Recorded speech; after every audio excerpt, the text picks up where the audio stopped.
Hello students, तो आप लोगों का स्वागत है आई एम एजुकेशन में। और आज हम सीखेंगे एमकॉम सेम 3 का मैनेजमेंट अकाउंटिंग में यूनिट नंबर 4 जो हमें दिया है interpretation and investigation of variances.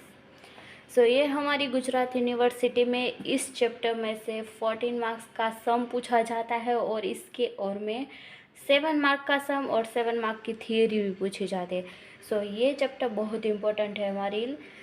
So interpretation and investigation of variances, यानी कि हमारी कंपनी में जो भी वेरिएंसेस है उसमें से कोई एक वेरिएंस एडवर्स होगा और वो वेरिएंस एडवर्स क्यों है वो फाइंड आउट करने के लिए हमें उस पर इन्वेस्टिगेशन करना होगा।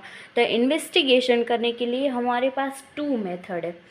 First is cost benefit model and second one is expected value of benefit. So first model is cost benefit model. Okay, इसका फॉर्मूला क्या है? C less than 1 minus P into में L। C मतलब कि cost of investigation, यानी कि हम जो इन्वेस्टिगेशन करेंगे उसका जो कॉस्ट लगेगा उसकी बात हो रही है यहाँ पे, यानी कि उसको हम C से डिफाइन करेंगे। ओके, लेस देन साइन यानी कि जो कॉस्ट होगा वो हमारा कम से कम होना चाहिए।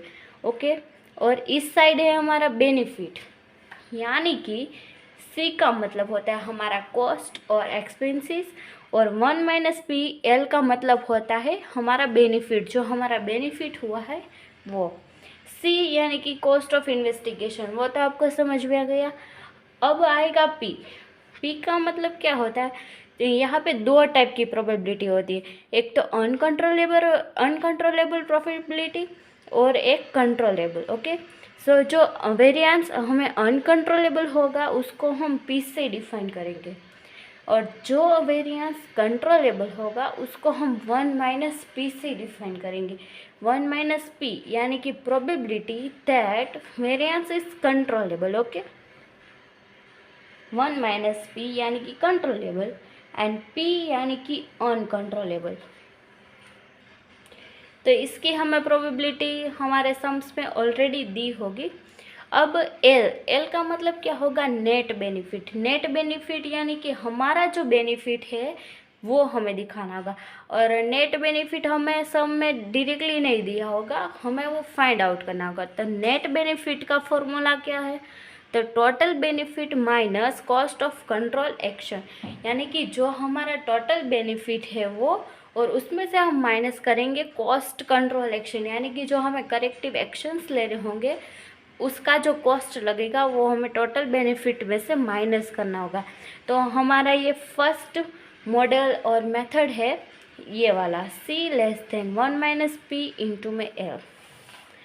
सेकंड है expected value of benefit. Expected value of benefit यानी कि जो बेनिफिट है उसकी एक्सपेक्टेड वैल्यू क्या है, हमें जो हम कॉस्ट माइनस करके जो हमारा पूरे का पूरा जो बेनिफिट है वो कितना हुआ, हमें वो फाइंड आउट करना है।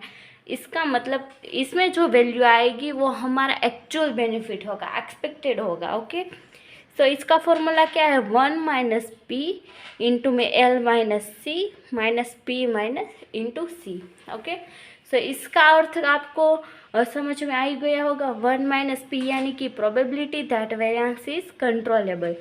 एल यानी कि हमारा नेट बेनिफिट, उसमें से माइनस करेंगे सी यानी कि cost of investigation minus P into C. P यानी कि probability that variance is uncontrollable and C यानी कि cost of investigation. Okay, so I hope कि आपको इतना पता चल गया होगा कि हमारे मेथड्स क्या क्या है।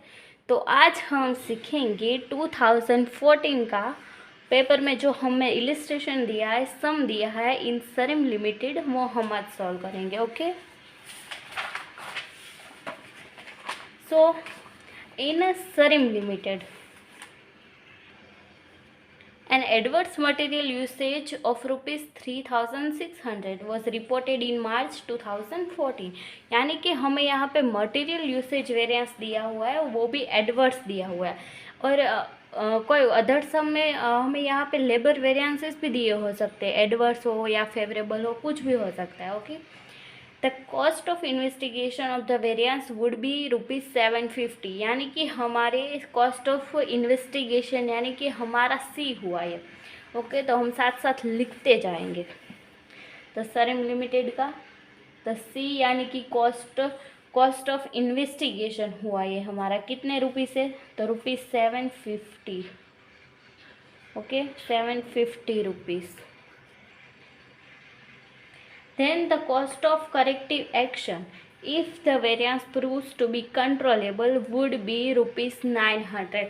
जो हमने नेट बेनिफिट की बात की थी ना, यहाँ पे आगे कॉस्ट ऑफ कंट्रोल एक्शन, इसकी अमाउंट दी है हमें. यहाँ पे क्या लिखा है कि cost of corrective action if the variance proves to be controllable would be ₹900.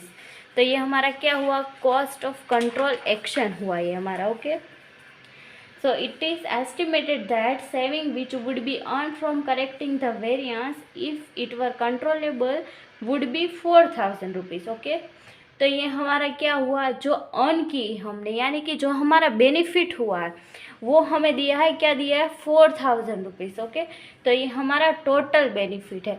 तो हम यहाँ पे साथ साथ में नेट बेनिफिट भी फाइंड आउट कर देंगे. Net benefit is equal to total benefit minus cost of corrective action.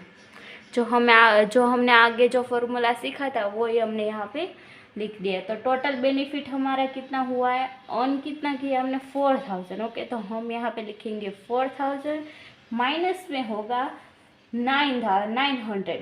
जो हमारा करेक्टिव एक्शन के जो कॉस्ट है वो आएगा 900. तो 4000 माइनस 900, तो हमारा आंसर आएगा ₹3100.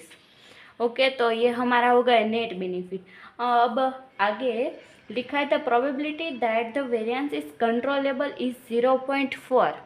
कंट्रोलेबल, 1 मिनट, कंट्रोलेबल दिया है हमें, तो कंट्रोलेबल को क्या कहेंगे हम, 1 माइनस पी कहेंगे. तो हमें यहाँ पे 1 माइनस पी दिया, तो 1 minus P is equal to 0.4 दिया है हमें यहाँ पे.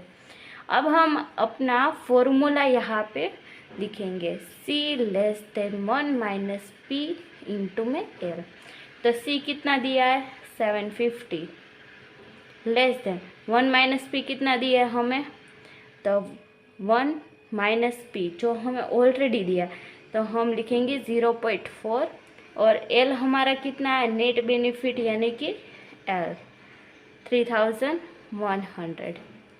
अब 750 लेस देन में इनका हम डायरेक्टली आंसर लिखते हैं, तो आएगा 1240 रुपीज़. यानी कि देखो ये 750 है वो हमारा क्या हुआ, कॉस्ट हुआ, और 1240 है वो क्या हुआ, हमारा बेनिफिट हुआ. तो हमारा जो कॉस्ट है वो लेस देन है, हमारा बेनिफिट से वो लेस देन है. देखो ये लेस देन का साइन है, तो ये लेस होना चाहिए, यानी कि ये लेस है और बेनिफिट हमारा ज़्यादा है. तो हम इन्वेस्टिगेट करेंगे. ओके, इन्वेस्टिगेट करेंगे क्योंकि हमने यहाँ पे कॉस्ट कम मिला है और बेनिफिट ज़्यादा मिला है, इसीलिए हमें यहाँ पे इन्वेस्टिगेट पॉसिबल होगा.